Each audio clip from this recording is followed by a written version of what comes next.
Hey guys, on this episode of the Misfit podcast, we have good old boy Dex Hopkins, regionals athlete, and Chandler Smith, current active Army member, and here to discuss what his training's like while he's overseas. We'll also talk to Dex about his experience at regionals this year and his experiences and what his plans are moving forward. So we hope you guys enjoy the episode.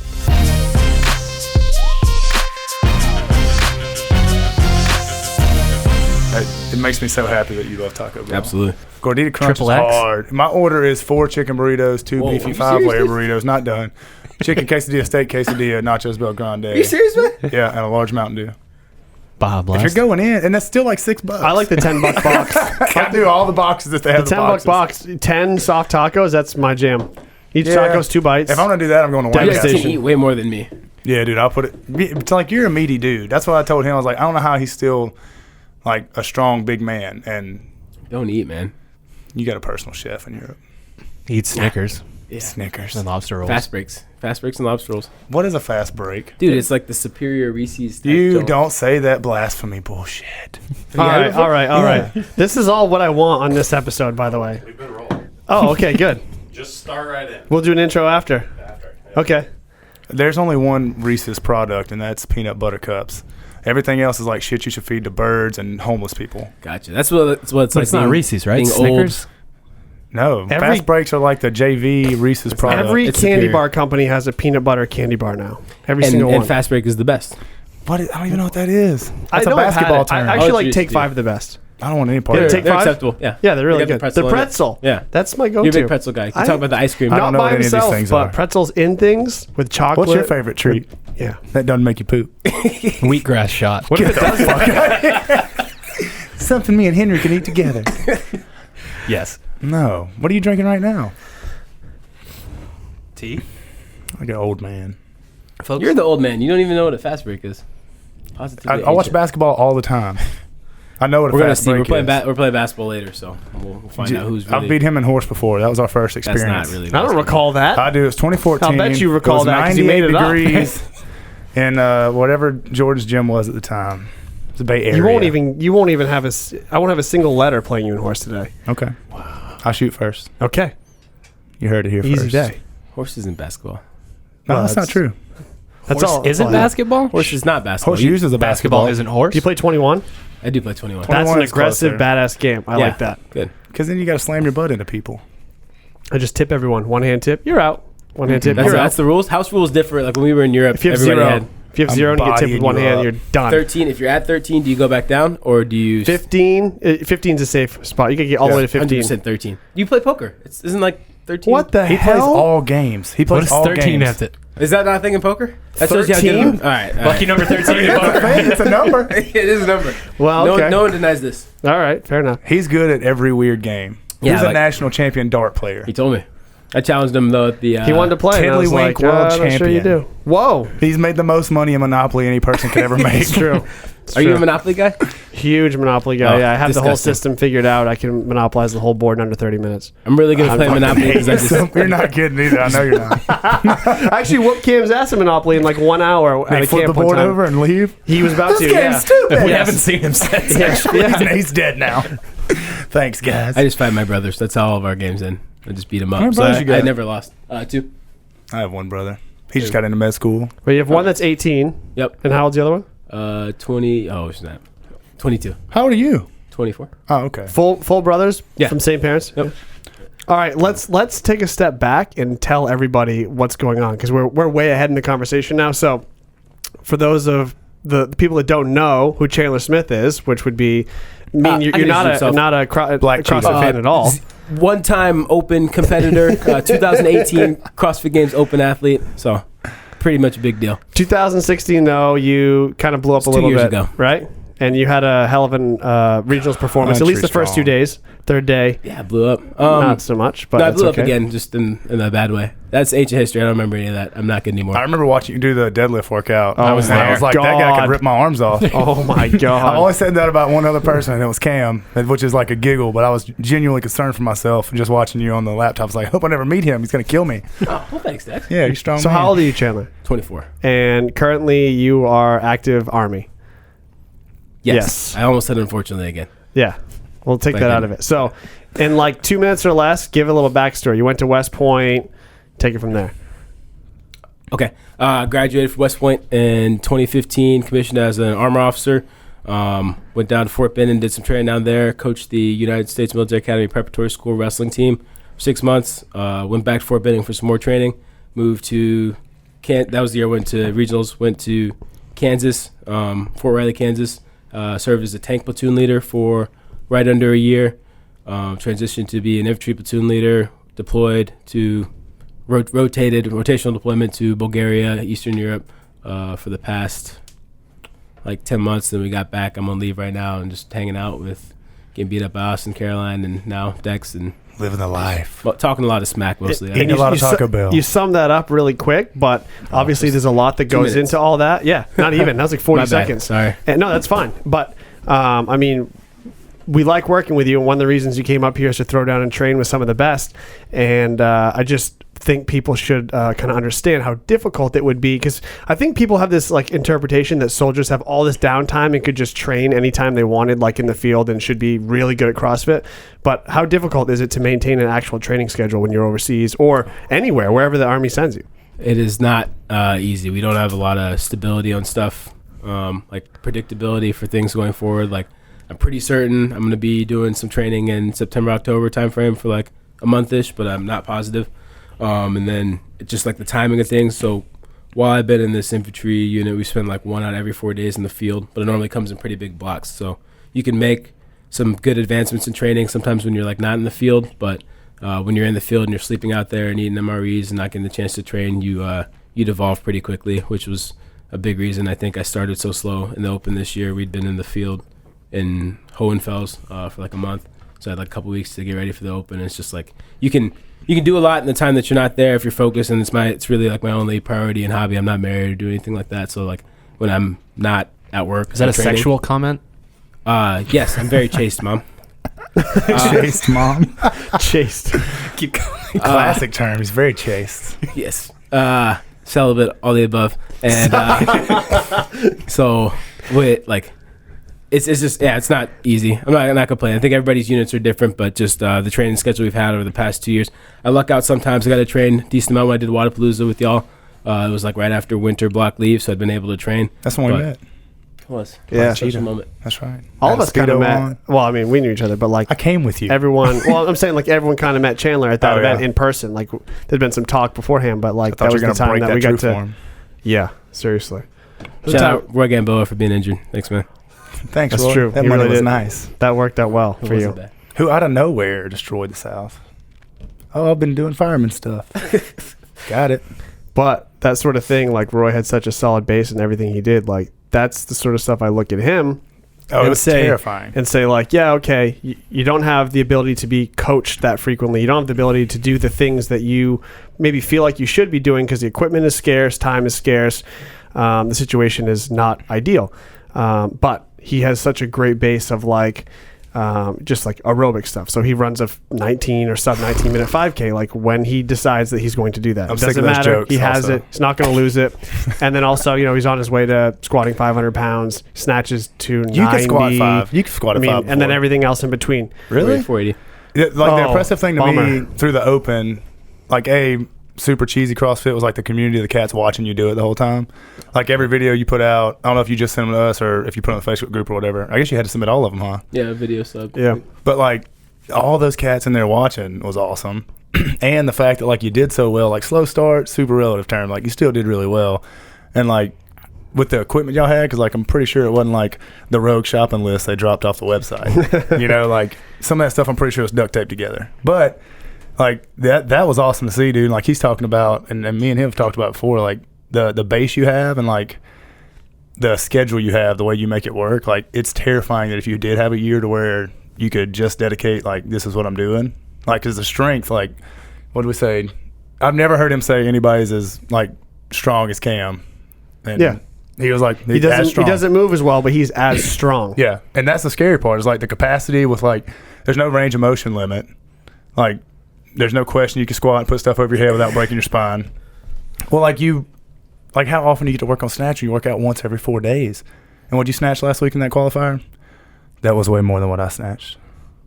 I don't know how to respond to any of this stuff. We've been combative this whole week, so you guys saying nice things now. It's really throwing me off. I'm not even saying anything nice. I'm just letting you know what I'm observing. Yeah, I didn't say anything. Not trying to be coaching nice. hat on for sure. Yeah. Coaching hat on, watching you throw 281 over your head and catch an overhead squat. Like, That is it's a good good. way to describe the Yeah. movement. I'll keep it mean. no, it's true. Well, that's what I'm saying. Like, the amount of time he's had to work on it, and he could probably coach his eye one of those videos to death, tear you to pieces if you want to be mean. I'm certain. You didn't even It'd be coach that. longer than Schindler's Yeah, List. dude. We'd have to make it black and white. But like the base for like the range of motion and like the raw power, like it's super scary. Like in a good way, coach's standpoint. Well, I appreciate it. Like if you had time or when you have time, I'm sure that time will come. But it'd be awesome to see There's for sure. one day. There's a lot of athletes out there that have high genetic potential, but I think your mental side that you bring into it, and Yeah. then once the workout's done, you're a pretty cool, humble dude, and that mix I think is important. There's a lot of people with ability out there, a lot of people with But they don't have a lot ability of give a out there. shit. I Right. think you do about anything you put your hands on. Yep. That's cool. And like for me as a coach, someone that moves well, that's nice, that's great. Like they practice it a lot. But my biggest thing is like, what kind of effort are you putting forward? And like in a random training piece, how hard are you pushing when it's the appropriate time to push? And just getting to watch you do certain things makes me laugh with excitement, because it's like no one in their right mind would decide to hold on to that there. No one in their right mind would push at this point in the workout. This is just this is Travis Williams style working out in the right situations, but you can actually go deeper than he can. You can actually push a little harder and sell it a little more because you have that upper percentage of that power output that he doesn't quite have. The effort might be similar, but watching you do it makes me giggle. It's like, how in the fuck? I just don't Full ever dummy. see this stuff. Yeah, Full dummy's a skill. you can't teach it. Can't teach it. But again, so you say we're being nice to you. All the things you do so poorly, when they are adjusted and fixed, basically your upper potential is, in my opinion, one of the few guys that will be chasing the crown in a few years. Yeah, Like, ceiling's super high. there's no limit. pressure. There's no limiter that you have that is so clear, other than your willingness to learn new things, adapt, practice things that are real simple, like fundamental things that we go over, that we teach at camps, like all that stuff. When you lock that down, increase some, range of motion, some areas, upper body wise, I don't even know what you're going to do. It's going to be insane. Well, that's why I'm here. I've definitely picked up a lot of good stuff so far this week. Writing things down. My phone's been not dead, so Yeah. Keep notes. We've had quite an Yeah, adventure. Yeah, Big I notes dig guy. that. I write mean stuff to myself all the time. You suck today. That was terrible. One thing that's funny I learned about him is like he's probably the most organized person ever. So Oh, you have to be, right, by trade. When you talk about your like the potential landing place for yourself after the military and how you're figuring out where you're going to live once you get out, explain that. Because when you told me about it, I was like, oh yeah, that's funny. You have like a formula for this, and then You you got a opened up 5-year the plan. spreadsheet, and my jaw almost hit the floor. You have a Talk spreadsheet about for it. your life. Talk about this. yeah, I guess you just it's a form of escapism, but also just a form of organizing thoughts that you learn at school. They're big on organizing. You heard when we talked to Travis the other day, just like how I feel like you solve problems. You got to come in with solutions and things Yes. like that. Like I think the military teaches you to think a certain way, but also to plan a certain way. So big on like decision matrices for making decisions, and I have one for an event that I get out of. Like whenever I get out of the military, I have like factors that are important. So like the competitiveness of the region, who I'm going to train with, like weather, opportunities for jobs, and all these other factors. I think it's 8 or so factors, and then you attach a weight to those factors depending on how important they are to you individually, and then you develop a scoring matrix for each factor. So say like we're talking like training partners, like a 10 would be training partners multiple training partners who've been to the games before, and like a 0 is like working out by yourself. And maybe training partners is like the most important thing to me, so that has like a 1.5 multiplier versus like location, with the 10 being like somewhere awesome and adventurous like Portland, Maine, and then like Yeah, a right. 0. I don't think Now you gave he's us a being 10. nice I to saw you you. plug us in. We Now were in a he's 10. being nice to you. Negative 16. I saw you plug us in. It is 0 for somewhere lame like with New York Kansas? City or something. Don't talk. That's about right, Joe. New Kansas. York City, lame. I had to drive through there once. It was just corn and real soy. No, you're right, and- man. I'm from Kansas and it stinks, so I won't even lie about that. But yeah, so like, and if that one's less important, that gets like a 1.1 multiplier, and then you tally all that up, and it helps you get a better idea of like what decision you're making, and I kind of like apply that to a lot of decisions I make. I gotta get my super life thorough. together. What am I doing? Flipping coins? Not how you do stuff? Weird. That's awesome. I mean, man, Whoa. that's good. You do that for everything? That's non-military stuff. Like if he's trying to decide where to go at dinner, he just busts out the laptop. That's one cell Taco Bell times 10 multiplier. Easy. We've decided that. We are going to talk wait a about minute. that. But how much research did you do about the trip coming to Maine? So you kind of you planned the trip to Maine, but it's still like you're driving in your car up here, and kind of when you get up here, whatever happens. Yet you have all these destinations you want to go to, all these things you want to see, things you want to do. You're the one who called the lobster roll place. Like, I'm going to High Roller. Yeah. Like, you looked it up. So you're super organized in the sense that, are you uncomfortable kind of going on a whim on certain things? If it's uncertain, does it make you feel anxious because of your how regimented you are at the moment? Yeah. I mean, I think if you're a planner by nature, like I always ask you for, try to get the workouts ahead so I can plan around but I think that's just how I maximize the time I do have when time is limited. Like, I want to make sure I'm able to see all the people I can and get the best training I can and like move as efficiently as possible between place to place. So if I don't go in with the plan of what I'm doing beforehand, then I'm going to mess up that time. So like for workouts, I'll do the same thing going into most workout sessions for a day. I'll be like, this piece should take me 0 to 15. And if I know what time I'll get off work, I'll be like, from 18 to 18:30, I'm doing this one. And then 18:30 to 18:55 is this, and like so on and so forth. So that way I can just plan the rest of my day and make sure that I'm like moving with a sense of purpose. And Could you sit down with Sherb and maybe just give him some time management, some planning skills? So if we threw you a surprise birthday party, it would really piss you off. I had a girlfriend do that a couple of years ago. And She's dead now. All right. All right, good. It definitely did throw me off. I was like, this doesn't make any sense. Like, we're not using our time wisely right now. Like, was this in the spreadsheet? It's over. So yeah, I guess I'm uncomfortable with that. But I think, I don't know, I just want to be able to be in control freak. Chandler, we can't be friends because I plan nothing. I'm tracking. Yeah, you were getting here at 11, and I knew that. And Yep. they ostensibly knew that because I told them, but he didn't know he was picking you up until like Neither did I. you got here. I told him I was riding with Kenzie. It was no idea. driving me crazy, man. I kept asking. I was like, "Who's picking up Dex? Who's getting Dex?" I knew Send you him had a at times text when at you come out of the 10:30. door. Yeah.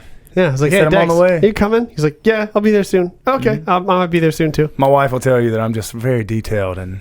But you ended up here all the same, so I think there's something to be said. Like, I probably can learn to let go of a lot. Man, I laid back to a fault, I think is the term my wife will use. I don't know. Schedules are, I'm the opposite. I plan nothing. Like, he's the same way. He plans his naked walks through the woods with his dogs, but that's it. Like, drinking chia seeds. The important stuff. Yeah, important stuff, Hashtag Misfit Project. Mm-hmm. But it's, yeah, man, but it stresses me out. Like, I know I've got, like, I can have a list of stuff to do that day, but like where I feel like if you had that list, it'd be, I got to have this done this time. That would stress me out. How do you adjust if you go over? Like, if the schedule's not fitting, like, what do you do? You You stress it. you reassess? adjust, but you try to. This is gonna sound so corny, and this whole thing is making me sound corny. So No, dude, I'm already super intrigued by this. If you It's mean awesome. it, it's I had not no corny. idea. Okay, If you're making shit up, then it's corny. It's all a lie. They say failing to plan is planning to fail. So like I just go in with this stuff so that way I have a course of action that'll lead me to like what I think is the optimal outcome. But in the event that things don't work out, it's not gonna be the end of the world. You adjust. They say it all buffs out. You know what I mean? Like I'll find a way to work around it. But ideally, I would like my life to go like XYZ. I want to move to this place and train this hard with this person and do this at the games or whatever. So like that's the ideal. But if X doesn't happen, then we plug in V and then keep on going, working to whatever the goal is. That's really interesting because you and I have had a lot of time to talk about what's realistic in life and what's not this week, just kind of hanging out, shooting the shit all week, getting to know each other a little bit. And I just think it's interesting to have an outlook. Like, I like to plan some things too, but I can't plan everything. And you like to plan everything. And, some things for me aren't going to happen the way that I plan them and expect them to be planned. And like, so some things I just kind of let go and don't even think about and hope they work out. But I just wonder how you can go through not stressing about that stuff. Like it's an interesting skill that you have to be able to care that much about laying things out.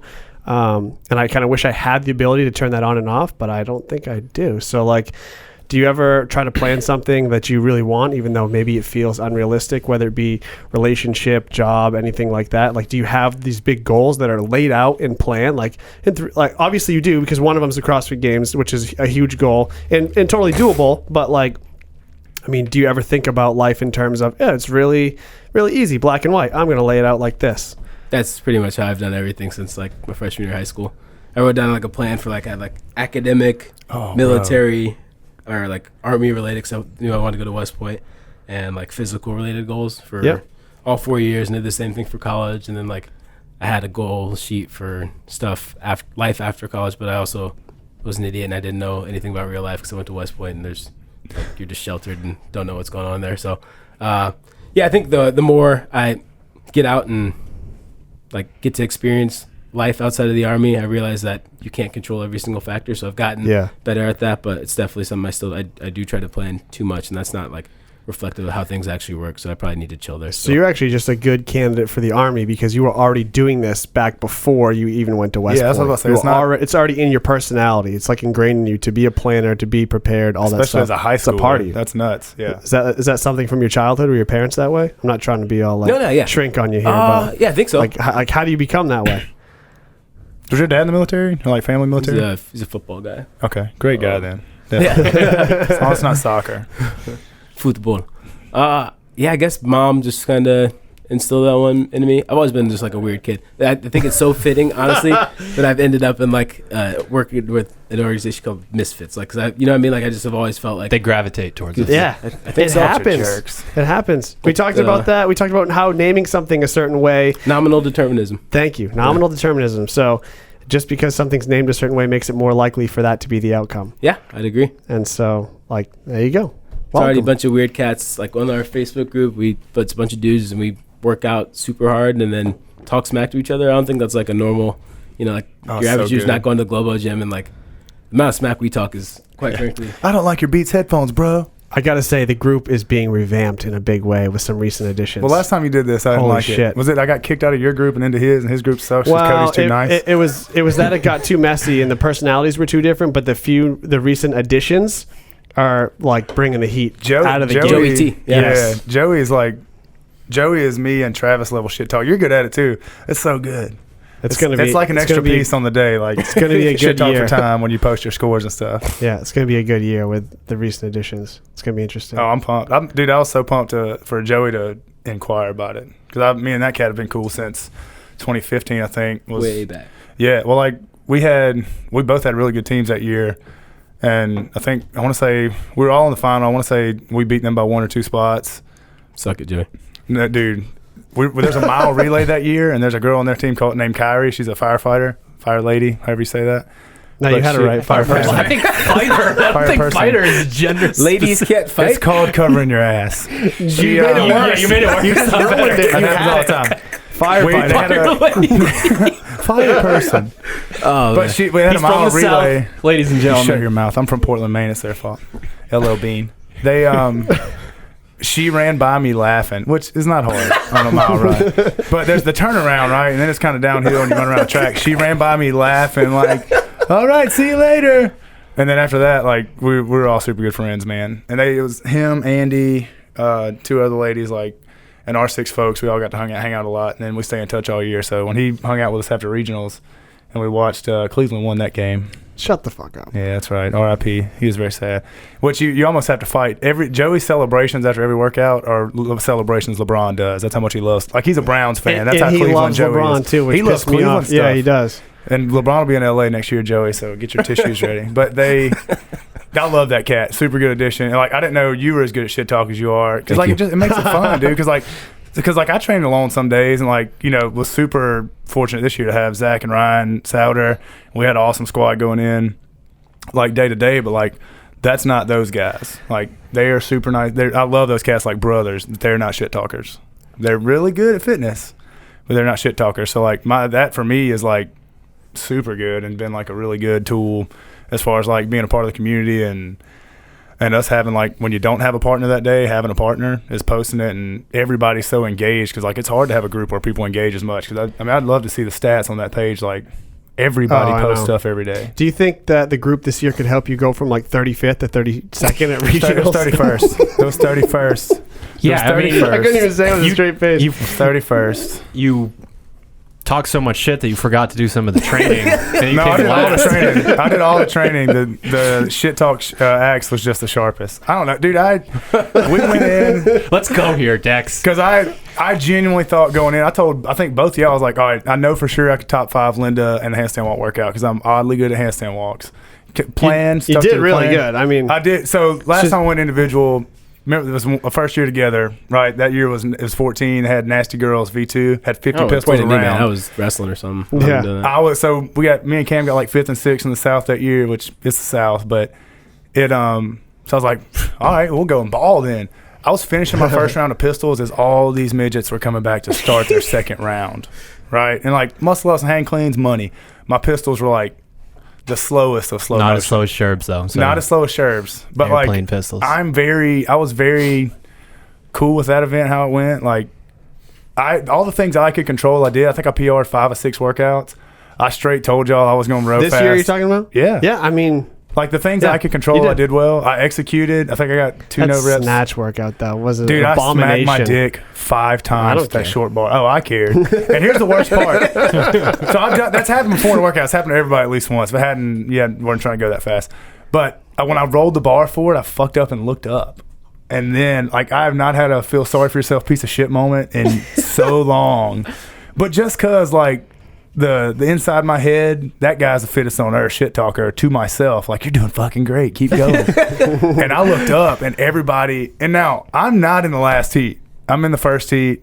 I'm like, okay, we're going to prime this thing up for everybody. And I look up and everybody's like rolling forward after that next set of snatches. I was like, all right, this is going to be a good run through. But like all the stuff I control, like that was the only one I was disappointed in. But like the run, I rode well, PR'd that workout. Like this year, that'll be the thing. Like lifting's always fun to me, but like this year I want to run a lot. So Walker's got one. I got the garage code to your garage Walker. So sorry, but it's and that to me it was like going forward. Like there's a lot of growth there. Like I wasn't disappointed to beat myself up, but like seeing growth opportunities and like I still win being the tallest guy out there. That's important. Pretty Had much. the best hair, but it's PR in 5 or 6 and still getting 31st, man. And like I don't do anything else. Like notoriously don't.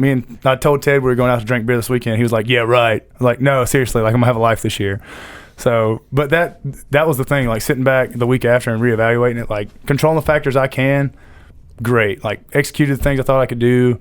Had fun, man. That was the most important. Like me and Chris Walker and you were back there. Had some of my training partners.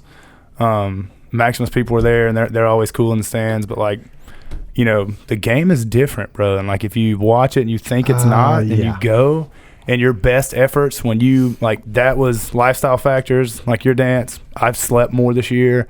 I've ate cleaner. I was skinny. Like I hadn't been under 215 ever, and I was like 208 at regionals, right? And that ain't my bag. So controlling all the little tidbits I could, could I've done stuff better? Probably. Everybody could. There's always room for it. But like to go in and PR 5 or 6 and that still be a 31st place effort, and like you can't be mad. How many events did you PR? 5 of 6. Okay, I just wasn't sure. How many events were there? There were 6. How many did you PR? 5 of 6. I But missed no, it. that like it was surprising to me, like because I wasn't disappointed. He asked me. I think No. you asked me after. He's like, "You okay?" I was like, "Dude, I'm good." Like, At no point. Well, it was actually almost slightly concerning how upbeat you were the whole weekend. So Yeah. like, I wanted like 1% of man. I wish I just did this a little better. But you, oh yeah, but you didn't show it. So you may have been feeling it on the inside, but you didn't let it show at all, which can be a positive, can be a negative. Yeah. But like from my perspective, I'm like, okay, Dex did 6 workouts. Like, let's go get PR'd pizza 5. now. PR 5. PR 5 And, of 6. and not that at any point I was disappointed with what you did in the weekend. I could understand. I was Yeah. with you the whole time. But it's like you've accepted. It's like you've matured in the sport to the point where you are in it for fun and you'll talk shit and have a good time with it. But winning is not that important to you anymore. It doesn't seem like. Dude, I told more than a handful of people that I was going to go top 5 2 workouts. I was dead serious too. Like me, like Zach and Ryan are really good training partners because like they're shorter cats. Both of them are country strong. Like this cat and Cam were when I got to train with them. Really good engine guys. They have some things I'm good at. They're not, so it's a good back and forth. But I was like, all right, we're gonna go and have a squad. Like Zach Watts is north. He's my size. So we didn't get to train together a lot. He came down a few weekends, but like I thought we were all about to go get like top half. Like so, accepting like we're going for fun. Like I was going to compete and like. I'll run my race. I did not get caught up in that this time. No, you didn't. And you know what? And maybe that's the row like a little bit, maybe. No, that was my game. I was running that on purpose. No, Whoopsies. Look, that was executed. I told y'all. Because like, let's be honest. You guys know me for years now. If I pace this row perfect, go do 3 sets unbroken double unders, hop on that bad boy, and I'm the last to the runner to run everybody down. This shit is not going to happen. If it's not, no, doesn't change a lot for you, probably. No. And I don't know if it's like I don't like running, but like, dude, my adult ADD has never been so bad as to having to be on that hamster wheel for 30 minutes or less. Like, because I think I ran like 28 or 29 there, and I had not run that fast leading up. We got to practice on an air runner, kind of same setup. We actually talked about this in the gym the other day. Like, what is it with Dex's endurance? And there's no like joke attached to this. Like, because he's super athletic, very fit, handsome. I appreciate great that. beard. Great beard. What's up with his endurance? And it has to be mental. Yeah. It has I to agree. be. 100%. I agree. And you just And hit so the nail on the head. Like you have to learn to go out there and just not care at all. So Like, we not talked even a about little. doing faster cardio. I did that this year. And me and you talked. I was like, yeah, dude, I've been watching movies and doing it. And you were like, well, you're a pussy. Basically. You need Yeah, to no, like, that shit's supposed to be hard. No, yeah. So pace-wise, I was still going, but I had something to distract me. And I think that's because like there's nothing. Hey, the DJ sucks ass at regionals. So if you were that guy at Central, you're fired. The fact that you can pay attention to what song choice he has versus what you're actually doing in the everybody's got a moment. running playlist, Yeah. right? And so that when I sat down and wrote stuff down, like I think I'll always be able to lift like higher end numbers for CrossFit, and like way more people were good at bench than I thought. Honestly, I didn't think anybody was going to be that good at it, but It was 195. Yeah, it was really impressive. Did you think people were going to be that good at it? I thought more people have to break, but it proved to be not a bench workout anyway. It proved to be a conditioning piece. Transition game. Yeah, transition game with conditioning. Could you speed them up as you went? Yeah, and like, so that's what I sat down and reevaluated because like, and maturing in the sport, I think that's me managing things that I can.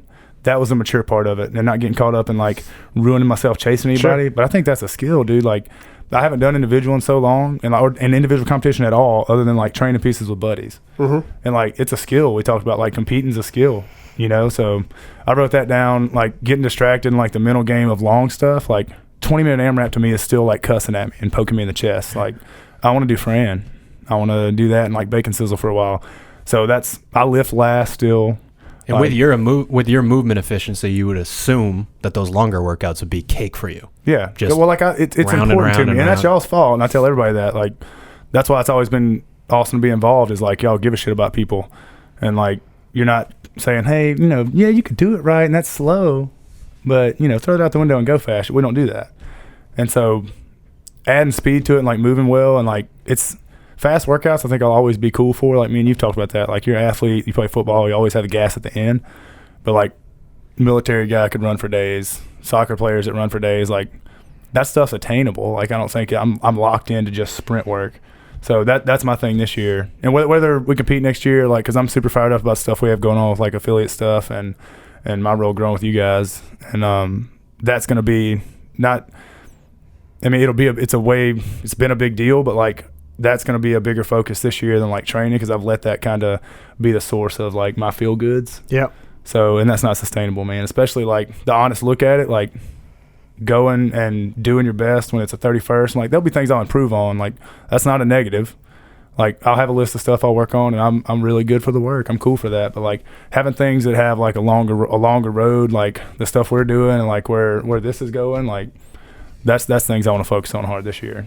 Well, Yeah. and Sherb trained, I want to say 60% this year of what he did in previous years. Mhm. Came in the exact same place in the Yeah. open. Yeah. It's funny. And Sherp's super limited like by like stuff that's happened to him before though. Like Sherp's legs will be, if anything where his shin has to go forward, Sherp's legs going to snap Right. off at the hip. He's probably actually the fittest Sherb he's ever been in the open. He looks this year. great. He looked great in the open. There dude. was, and I think there's like a level of like, he probably recovered way better than he has in the Yeah. past. Well, that's what I was saying. Like you training one every stress 4 a little days, bit like lower, you're probably like- recovering crazy.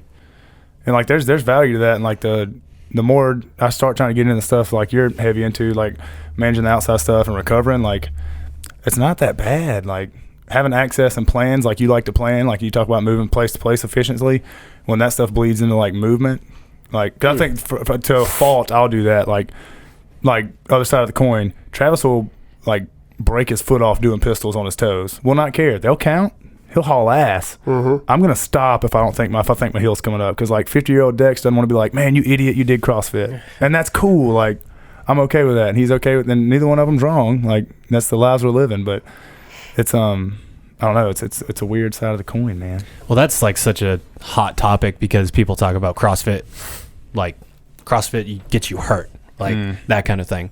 And it's like, okay, well, there's CrossFit, like what happens out in the gym when we're trying to like help people, and then there's the CrossFit Games. Those couldn't be more different. And yes, just like any other sport, if you're going to push yourself like that and think that you're not going to have injuries. It's like driving your car 100 miles an hour everywhere. Like you think it's going to hold up. But if you say, I got hurt doing this, it comes with that stigma of, well, obviously you do CrossFit. Well, like user error, you man. obviously like got hurt. So my heart is always like coaching affiliate classes, like healthy mom, dad, brother, sister, husband, wife, whatever that comes in the gym. Like I love to compete. I love coaching athletes that compete, and that's awesome. But like the beauty of this thing and like the community part of it and relationships and letting you be like healthier 50-year-old than you were when you came in at like 28 or whenever it is you found it, like that's value to me. And like it's the most fun I've ever had working out, and especially nowadays, like when everybody's got a phone glued to their hand, for you to put your phone down for an hour and like hang out with folks and be super sweaty and, you know, go through something with some people and bond over that and have like a real social experience. And also I'm like have somebody overseeing this that cares about like range of motion and like my life going forward and my actual health and wellness. Like there's no funner tool. Like you're not going to tell me this one-on-one thing you have at Planet Fitness with a guy who's waiting for the lunk alarm to go off and yell at people is more fun than what I'm doing with 20 people in this class, like where I'm educating you on how to let it bleed into your life outside of the gym, how to take care of yourself, so then you can share that with other people. So now, like, you know, it's seeds that are planted, they're going to grow and like be beneficial for everybody involved. And It's like, not even comparable. No, the not at all. two processes are not comparable. No. And then like if you're competing, like you're running the engine hot, you know, like things are going to break, and that's cool. It's just like you play football. I've never been injured playing CrossFit. Like blew my shoulder out playing football, but we're slamming into people. Like me and Ted had a hand in the dirt. Like that's the game. And you know, it comes with it. And like just like this, it's a game, and if you try to play it at a high level, that stuff comes with it. Like we do a lot of repetitive stuff. Our biology was begging for CrossFit to come around for the longest time. It checks off so many boxes that are completely gone in today's society. It's like the reward systems that are there for being around people, for moving, for doing all these things that have just completely flown off into who knows where. Like just reward systems wise, it couldn't have not worked. Like it would have had to be royally screwed up for it not to work. I think it definitely fills that gap, like from a reward system perspective, but also like the social aspect that Dex was talking about. Oh yeah, I'm talking about the same. That Same deal. is a biological reward system. Being in a tribe, being around other people. Reading something, it was Bowling Alone by Robert Putnam, and it's like talking about like how the decline of bowling clubs in America is indicative of, or is like an indicator for how like the country is polarized politically, and just like how these groups that people used to do. Like the veteran VFW type things, or they have like knitting clubs, or they would have bowling groups and all these other social activities that were like a cornerstone of like the American experience. These things started to evaporate as like you were able to do less face-to-face contact. But then, like Dex was saying, like this is it's like a throwback type thing to an earlier time, and people still want to do these things. Like I think as humans we have a tough time. How quickly things have changed, even if you look at the past 50 years, like the lives that we live compared to the lives that, you know, like our grandparents live, like things have changed pretty considerably. So we have a hard time adjusting to those things, and maybe don't always do things that are like the best for us biologically because we don't know how to respond to like these rapid changes. But there still exists this need, I think, like almost like a biological level to connect with people in the way that you get at CrossFit. You're all doing something hard and you're spending like quality face-to-face time, and there's a group that cares about you. Like I think that's a big reason why I would never end up like leaving this, and why I want to be around the sport as long as possible, because that stuff you guys mentioned right there. It reminds me of our conversation about breweries the other day. Remember the Yeah. So like we live in Maine where now there's something like 90 or more microbreweries, and every brewery has their own spot where you can get some local food truck pizza or sandwich, and you can get their brews, which are different from the guys that literally open up next door to them. Their cider. And they're everywhere. And my stepdad's big in the industry. It's what his job is selling hops to them. And I went to him recently and I was like, I don't understand how these guys can just keep opening every week. It seems like there's a new one opening on a new corner. I said, it's got to be unsustainable. And, I was confident in my answer, and he said, no. And let me tell you why it is sustainable. He's like, this country was founded on people going into these pubs and breweries and having all their best conversations and all their most productive ideas and all their entire social life was in pubs and breweries when it was founded. And that sort of thing is like ingrained in our culture, even though, the country's changed over the last 300 years or whatever, 250 years. And he's like, people need a gathering spot. And so, yes, CrossFit gyms fill that need for those people who, are fitness driven, kind of adrenaline junkie almost to the point, or just looking for some competitive outlet, or just need to get in shape, like health and wellness. So it fits all those topics. And like, that's when he was like explaining how breweries fit for everyone who doesn't necessarily want to get in the best shape or has the balance of both, uses both. But I was like, holy shit, like there could probably be a whole bunch more of those things, because it's no limit to where people want to gather and meet and socialize, like gym, brewery, whatever. Like, I guess that's why so many affiliates are open. And I guess that's why these keep opening. I think coming full circle, I think that's the reason why, again, like why people are drawn to what you guys have built, like the sense community that we talked about with our Facebook group, but the group in general online, like people, there's a certain group of people who post every single day. For every single blog piece that you guys post, they post their scores. So there's people keeping them accountable. So you have like, it's basically like a fail-safe almost. Like you have your folks at the gym, but then you also have these people, these internet friends that you've made, and like you built a relationship with them. Like Caroline commented on one of the posts from a couple of days ago. There's athletes that folks look up to who are on there and like also commenting and involved. So like that familial atmosphere that is a big part of CrossFit is even further refined in the Misfit athletics program, like through just how involved like everyone is in every part of it. I think the narrative went from what similarities do people have to like, let's find out how we're opposite and yell at each other about it. Oh yeah. Like social media turned that. So then when you have opportunities to actually feel good about something, I feel like people are just drawn to it, whether they know it or not. So like, I mean, we've had some culture shock moments with all of our travel. Like we go places and people are literally as opposite from what life is like in southern Maine as you can imagine, whether it's just going to a place like Texas or going to a completely different country, and it never comes up at all. Like none of the differences, unless it's a joke, which is, like a kind of a playful way to like bring it up once you finally connected with someone. But that was never a thing at all. I mean, you go down south and political views and religion and all these different things are completely different. Hey. It didn't matter at all. Yeah, well, like I don't know, man. And we talked about this earlier, like me being like recklessly laid back and optimistic. Like it's really sad to me to see people come to the gym all the time, and you guys probably have this too. Like it's the first time they've ever been in the gym like this. You're showing them like positive attention if you're doing a one-on-one or whatever first time you meet them, and like people are so prone like by default now because you don't have positive interaction with people. So you turn into like a dark cloud person is what I call it. Like you no matter what kind of day it is, you're living under the dark clouds. And I'm a firm believer in you're going to find what you're looking for. And if this is the place where you're coming, and even if you're not looking for it, you're finding like high fives and consensual chest bumps, like it's fun, dude. And it's good, very consensual. But that's always my thing. And like having that conversation with more than a handful of people and affiliates, like, man, when I came here, like I didn't have any friends and I sat at home like on Facebook all day and just looked at stuff I didn't have, and now I come here and I'm getting healthier, but then I got a lot of friends. We go next door to the brewery. They open one next door to Maximus. That was funny you said that. Yeah. But it's and they have a pizza place. It's delicious. We have like 10 of them next door to our gym. Yeah, dude. Oh, it's literally like I could throw a football to the gym. Yeah. Quarter mile. over the mountains. Over the mountains.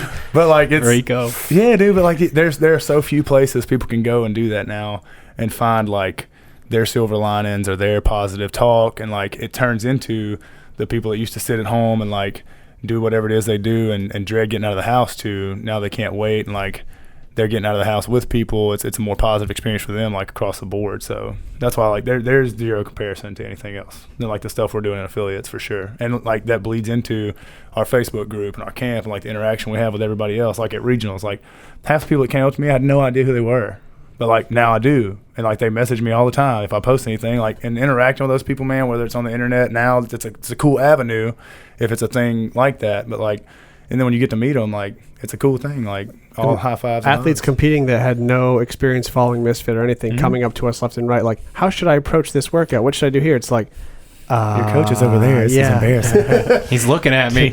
Well, dude, I tell you what, and I mean, when I met you guys, I was doing something else. And I remember telling Cam, like, yeah, this shit's stupid. I'll go to the camp. And, like, meeting everybody. And, you know, that was when it was like projector video of Cody doing a muscle up camp. And old school, yeah. Nathan Southern camp. The Godfather. He could get ready for the Open in 2 days. Yeah, he'd be jacked. He did it every year. Yeah. I think Travis fat on a Wednesday and jacked on a Saturday. Travis told me Nathan's in dad bod mode, so challenge issued. But yeah, dude, and like the evolution of that stuff, and like it's just, I don't know, it's a good old time for that stuff. Yeah. I think the last thing I want to bring up, Ted, how long have we been talking for? It's a long time. 45 minutes. All right. I want to bring up one more interesting topic that Chandler and I have been discussing this week, and that's the low intensity, steady state kind of work that you have this. I mean, I have a similar theory, but I think you've thought it out a lot more than I have, being, in the field and working and moving steadily all the time. And you say between increasing performance and recovery, what have we been chatting about?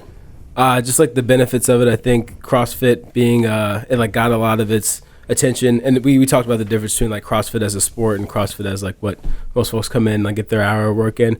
But because of that like self-imposed time domain of the hour that most classes fit into, we trained, and then like CrossFit workouts in general, like shorter, like anaerobic, more sprinty pieces is what people normally think of when they do CrossFit. And I think the pendulum for competitors has swung a little bit to the low intensity steady state, but I think CrossFit, most of the time domains we work in are emulated in like some track events and some rowing events, and looking at how those folks train for to get better at their sports. And it's always going to be different because we have power output needs from like lifting and for those anaerobic pieces. But for those longer workouts, like the amount of steady state and like long and like low and slow runs that people do, like cross country runners who are like working on the Lydiard system, and rowers in general, like the amount of mileage and kilometerage I think that they put in over the course of their off seasons to build up their aerobic systems. Like I think it helps when you. I'm certain it helps because they've already tested. Like we're in the process of rediscovering the wheel for a lot of things, but I don't think you need to do it in everything. So that's like, if I feel like I have any advantage, is that I try to train similar to those sports, and maybe it costs me on like shorter events. I've never been really awesome at like really like high, like a Fran type deal. That's not true. I've seen you go fast. It's not like my jam though. I like the law. That's terrifying. Also, so what's your protocol for yourself? Because you have to make up a lot of this stuff as you go. Because you're squeezing in short training sessions where, one of the things we talked about all the time was that you have to prioritize intensity in training because you think that's the most bang for your buck given your current circumstances. Which, for the most part, you're right. And then, of course, I disagree with some of the movement efficiency stuff, but that's fine. But then you, above and beyond that, make sure that you hit whatever 30 to 60 minutes of just kind of moving. And what kind of stuff do you do? So most days, after PT is normally like Army physical training that we do in the morning from like 06:30 to 07:30. Normally trends closer to that low intensity steady state, just because I'm faster than some of my soldiers. Sorry, guys. So it's normally like not that hard, but I'll swim afterwards. Most days, we're just now getting back into doing PT, but like when I'm training, I'll swim afterwards. You finish dinner and you like go on a walk, or if you didn't get enough activity over the course of the day, then like you row to end the day for like 30 minutes. It's not like you're not going hard enough that's where it's going to impede your recovery for the next day, but works as a flush. And then like in general, it's strengthening your aerobic system, and it makes you more efficient as you get closer to the season in these times where you need to peak or competition. I think I don't undulate as much as most people. Like I have smaller valleys and then also smaller peaks because I have to train continuously when I am not in the field. But like for these competitions and everything, I'll do more CrossFit-y and sprinty stuff as I get there. But in general, I'm just working and trying to keep the base big by doing these longer pieces, and I sacrifice some intensity over the course of training to make sure that I can keep these pieces going, because I think it's an integral part of making me ready for the shorter pieces, as well as like for being good at the longer stuff that I've traditionally been. And you mentioned it feels like a flush. So do you feel like you are more recovered on the days you do that versus the days you don't find a way to get that in? I think so. I have anecdotal evidence, but Sure. I think we talked about you had some like specific evidence actually regarding it. Well, a little bit specific, but only for me and only using one metric of measurement.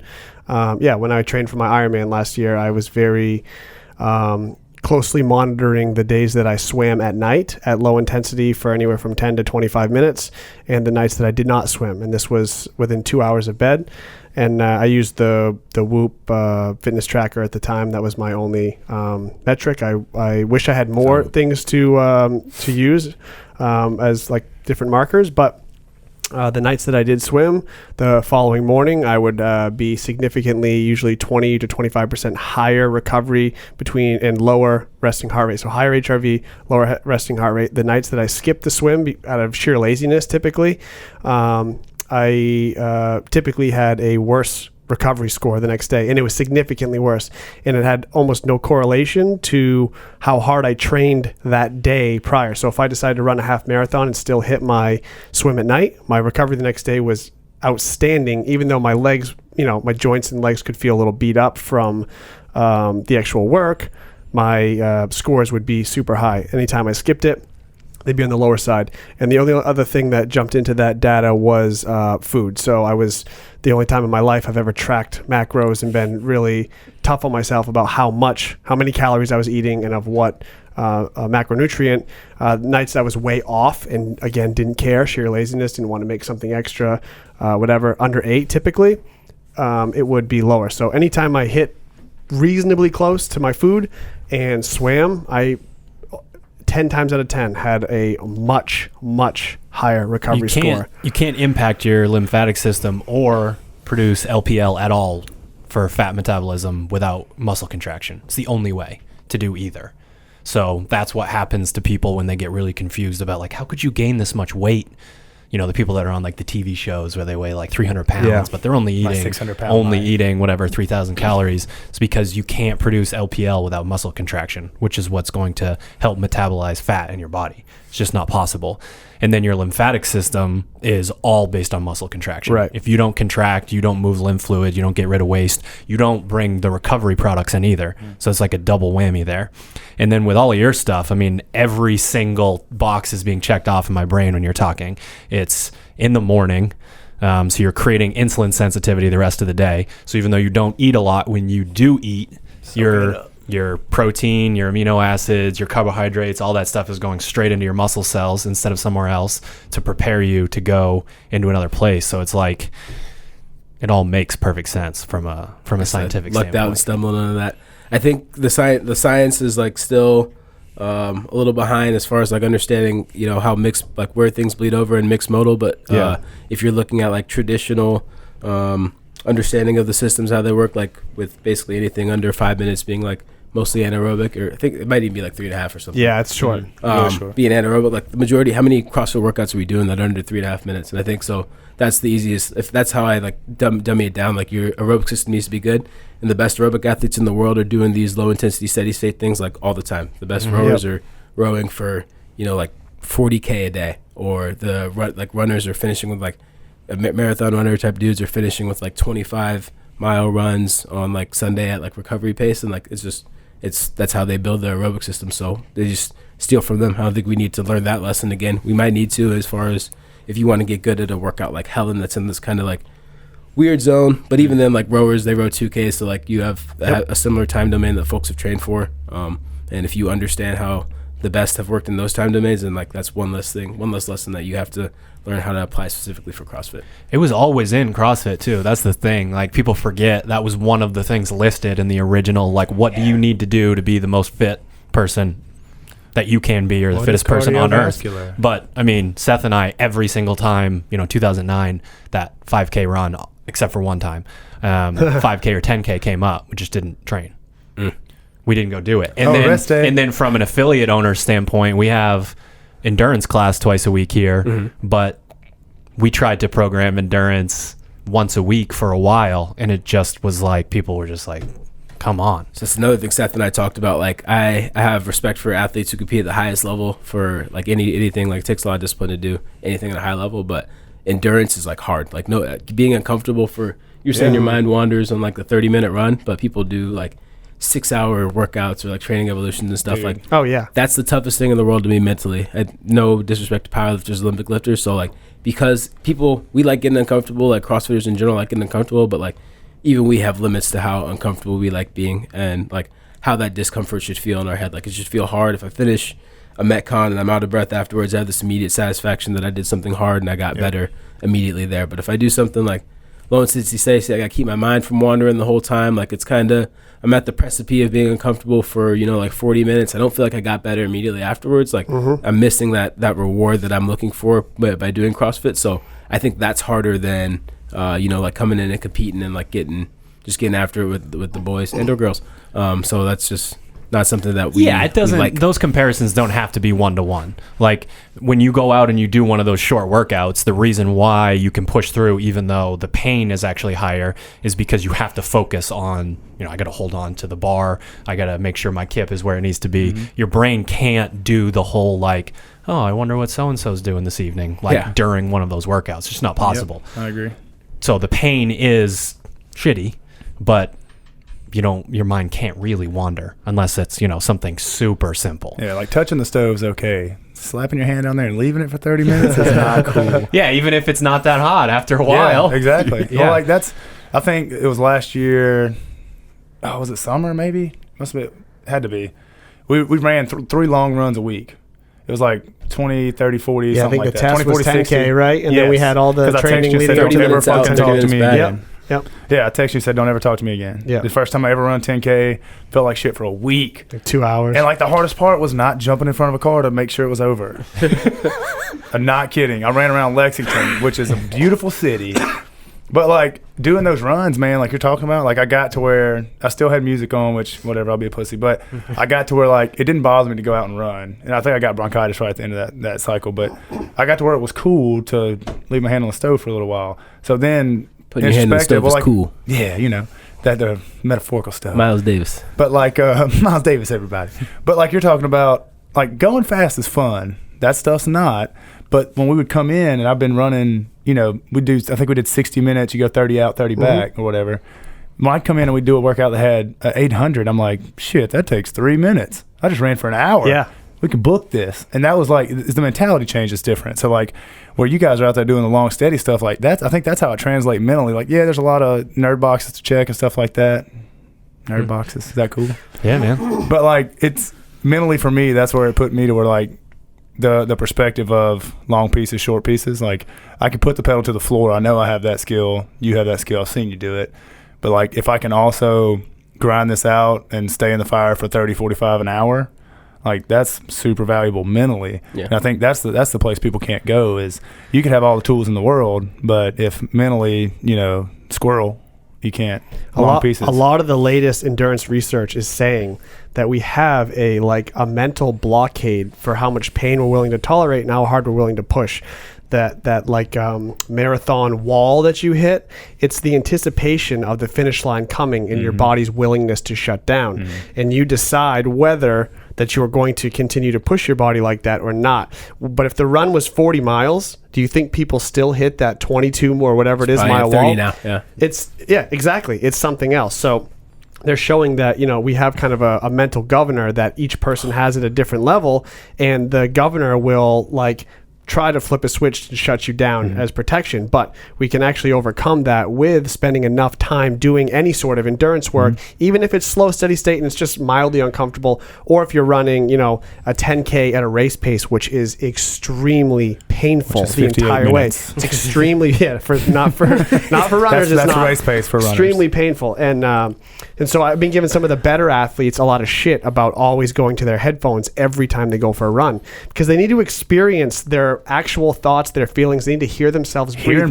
They need to hear their feet hit the pavement or whatever they're running on over and over again, and they need to develop a rhythm and a pattern that is just becomes ingrained in them, and they're willing to go out there and do. At a certain point, believe it or not, that pain goes away if you can just continue absolutely. to run. And then depending on the intensity you want to run, you can bring the pain back, but you can keep putting one foot in front of another after you've gotten through this sort of mental blockade. And that's what it is. It's not physical. Yes, you do need to build up some muscular endurance and some aerobic capacity to do it to a certain extent. But once you get that base level, you should be able to go out and run for a while. And of course, recovery plays a part of how often you can do that. But the biggest blockade is always going to be mental. Yeah, 100%. And people avoid it like the plague. That's what we're training. Are you willing to do this? Are you willing to suffer in the fire for 2 hours? Because that's the test.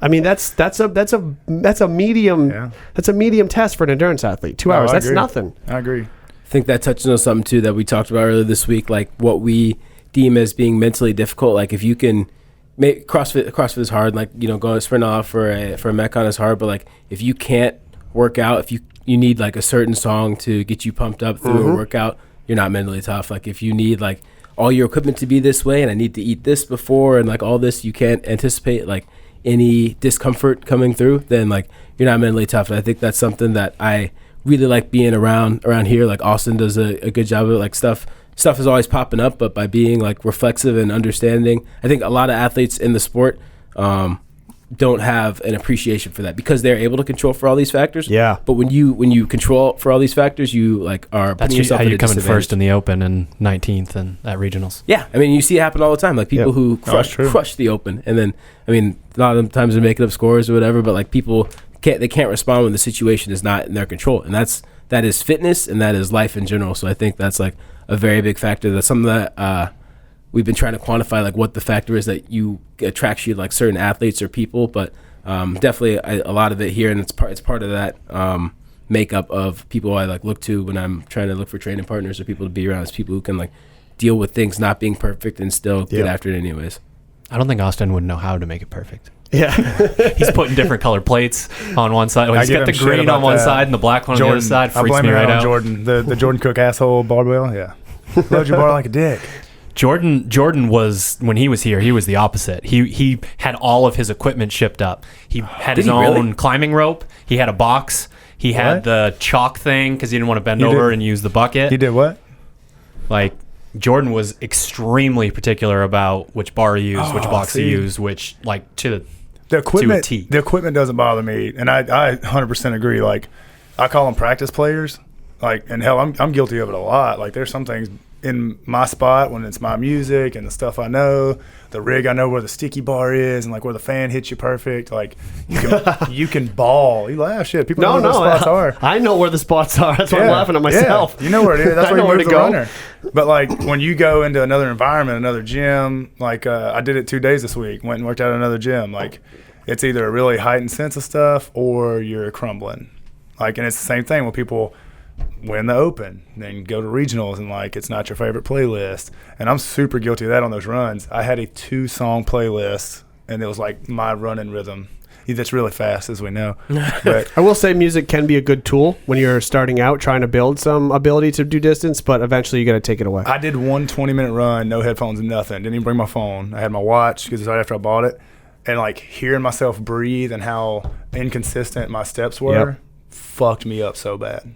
And it was the same thing on the runner the first day I went when Walker got his from regionals. Like I was super inconsistent on it. And like every step was different. I recorded myself. I'm all over the place. So like, and I'll chalk it up to like a technical thing. And like, but yeah, the environment's hard. If you can't control it, like it'll crumble people or it'll turn you up. If you have to get your stuff shipped up here, Jordy.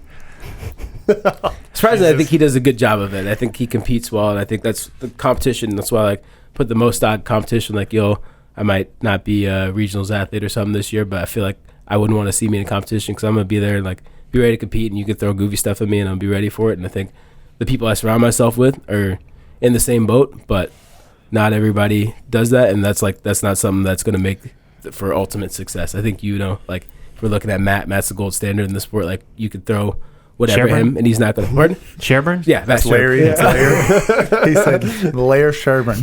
He's gonna adjust and like not gonna complain about whatever situation is thrown. Just like that's real mental toughness. And we fake the funk. You can fake the funk by being very fit and like you know, like if you're super fit, the workout's not gonna hurt you as bad. But like when you're actually mentally tough, it's how it's shown when you respond to these situations that suck and you get over it. I tell you what I appreciate too is that guy's kind of an asshole back there. See, it didn't like he was cutting it up with too many people. He had a dip in the whole time, which was awesome. Did he really? Fuck yeah, he did. Eric Oxley would have been so proud. Yeah, he would have. Like, Old dentist. This cat, yeah, the dipping dentist, my man. But they, dude was like very business. And like I'm used to Rich, like you can go up, shoot the shit with Rich all day, like didn't care. This dude is all business. Yeah. He's a professional. Oh, bro. The tension in the East was literally 100% dissipated when he because the new mayor is Vellner, who could not be more opposite. Right. Wants to make sure everyone's having a nice day. Yeah. Like the Pasty Prince handshaker. Yeah. And like they, I love Pat, just so everyone knows. I do He's too. a great dude. I've never met him. he I'm sure is. he's a nice dude. He looks very nice. But he broke my heart last year. I'm talking about every single heat, every single person. The mood was different without Really? Matt there, because like everyone would be like looking at him, like, and then he'd be didn't want to make eye contact and Dude, like all this like, shit. I'm like as serious as can be, and then That's how he was. Like, Yeah. because, I mean, y'all know me. Like, if we're going to fitness and go hard, I'm going to have fun back here. Like, it's at the end of the day, dude, like, there are 3 people maybe that make money doing this, and we're doing it for fun. And if you're really good at it, awesome. At baseline, have fun. Which I appreciate it. Like, I think the sport needs that. Like, I've heard Dave Castro say before, like, we need an asshole and, like, a shit talker that is actually good. And, like, that's awesome. I would love to see bad guys. Like, who's gonna be the Dennis Rodman? Like, I would love for that. Yeah. There's about 5 of us that are eligible for that. Yeah, I'm eligible for the shit talk Olympics, maybe not the fitness Olympics, but they. Travis Not what I was meant. Travis was the one. I know what you meant. Dude, you shut your mouth. You were talking about me, and I appreciated it. Just let me. live. No, he was talking about our African American rights over here. You said Dennis Rodman. Pistons Dennis Rodman. Is Cody? He's talking about the lack of black people in CrossFit. No, Is bro, there were Cody so many allowed black to- people this year. There's Relatively. yeah, comparatively, like more than 0. So that's No, who was there? Marquand Quan Jones, qualified. There were 3 really. Let's not go there. There were 3 Track really the wound fit is African American ladies in the Atlantic, wasn't there? Right. I don't know. I Yeah, miss it was a joke. It was a joke. I Yeah, miss Elizabeth Akinwale. Missed She was it. my favorite for the longest time.